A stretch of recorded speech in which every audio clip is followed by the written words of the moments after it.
It wasn't the sky that warned him, it was the scent. Long before a single cloud appeared, the jungle would hush. No birds sang. The wind stood still. And then it would rise from the earth. That smell. Not like regular rain. This one carried something deeper, something older. It smelled like home, like a grandmother's shawl, like an old memory dug up and held to the light, like a shift in the air itself, like a warning. In some years, it might come once. In others, 2 or 3 times. But when it did, something always changed. A birth, a death, a migration, sometimes even more. Sometimes, entire herds vanished. Sometimes, water that once flowed would dry by morning. People swore the jungle rearranged itself, hiding what was important, revealing what was lost. They called it the turning rain, not because it turned the ground, but because it turned their lives. A geologist once came to study it. He stood under the downpour, holding fancy equipment, muttering into a tape recorder. So far, he said into it, no unusual minerals have been detected in the water itself. pH levels are normal. Temperature, too. Nothing to suggest this is anything but a regular monsoon, except for the smell. Then he looked up at the sky, which shows nothing unusual either. Yet the locals claim there's a spiritual quality to this rain, that it carries messages through the trees, through the animals, even through their bodies. A sort of sixth sense the modern world has somehow forgotten. He never found what it was that smelled so different, what it was that hummed beneath the surface, what it was that made this rain more than water. But later, after he left, the people found a small stone washed clean by the downpour. Carved on it were lines and dots. No one knew what it meant, but they knew who did. So they walked deep into the heart of the jungle until they heard a voice, high-pitched, reedy, like a flute. The chief elder sat cross-legged under a tree. His eyes, though wrinkled, shone brightly. There is much knowledge in this rain, he said, taking the stone. Much wisdom. Do you want to hear it? And that's when they knew it wasn't just a smell that made this rain different. It was how it felt.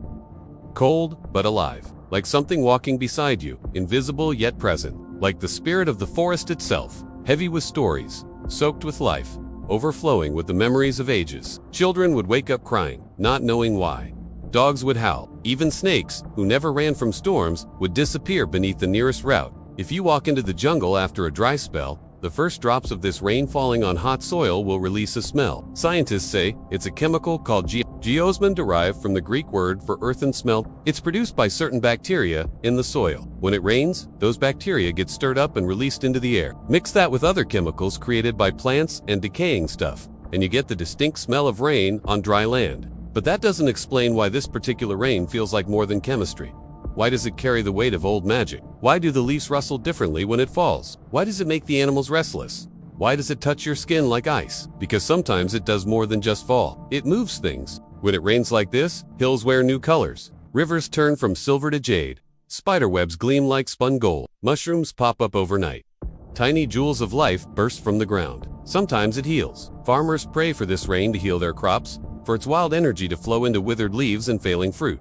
Sometimes it punishes. Those who don't respect the jungle will tell you this. Rain can flood your fields, kill your cattle, wash away your bridges. Sometimes it teaches. Once, after this rain, the villagers found something strange. For generations, they'd believed a magical golden bird lived deep in the jungle, but they'd never seen it. They only knew its song, a melody that heralded good fortune. And now they found something that might have been it, a jewel of feathers, shed somewhere in the undergrowth. Was it a sign, a test, a message? The chief elder held the feather to his ear, closed his eyes, and listened.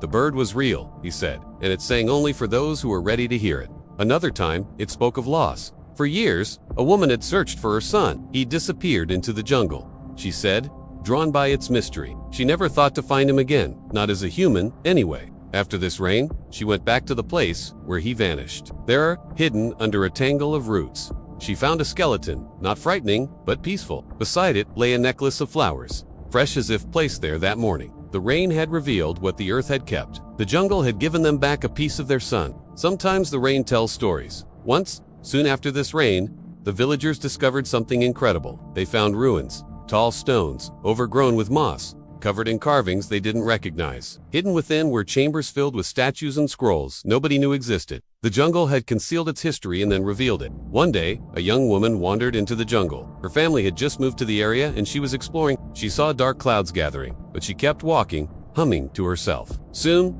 fat raindrops began to fall, smelling strangely sweet. She sheltered under a broadleaf, watching the downpour. As it eased, she noticed a tiny bird perched on a twig above her head. It cocked its head, regarding her curiously. Then it hopped closer, brushing against her hand. She gasped, surprised, and it took off, disappearing into the green. Moments later, she felt a prickling on her arm. Looking down, she saw a tiny drop of blood. Then it hit her. She'd been bitten by a snake. She stumbled back, panic rising. That's when she saw it, the clearing where her grandmother used to take her on secret picnics, where they'd hide from the world among the trees. And there, nestled in the crook of an old root, was a cluster of brightly colored mushrooms, glowing like jewels.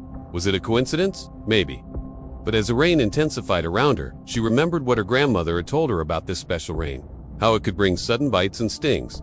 How it could lead you to what you needed most. She sat down, leaning against a tree, closed her eyes, and waited for help to find her. Hours later, when she woke up in the hospital, a doctor told her she was lucky. The bite could have killed her, but the antivenom they found in her bag worked quickly. "I don't know how you managed to get it out," she said, confused. "It must have fallen from a tree. You were in luck." "So it's true," the people said. "It's true. The rain knows who needs help. In some places, this rain still falls. Ask any loco, and they'll tell you about it. Some have seen strange lights in the sky, like a second moon. Others, a shimmering blue glow over the trees. But there's no proof, no photographs, only whispers, stories, instincts. Is it real? Maybe. But in this world, where science struggles to explain the whisper of the wind through leaves, where even the vastness of space still feels empty and cold, it's okay to believe in a little magic. The magic of the unknown, the thrill of what might be, the comforting hum of a world that's more alive than we think. Because if you stand still and listen, if you open your eyes to the colors around you, if you feel the earth beneath your feet and the breeze on your skin, you might see it too. You might see how the jungle breathes, how the mountains sing, how the rivers dance. You might see that the world isn't as silent as we think. And maybe, just maybe, you'll hear the old signs telling their stories, waiting for someone to listen. If this story resonated with you, if it awakened a memory or a feeling deep inside, please subscribe. We have more stories like this one, waiting to be discovered. Thank you.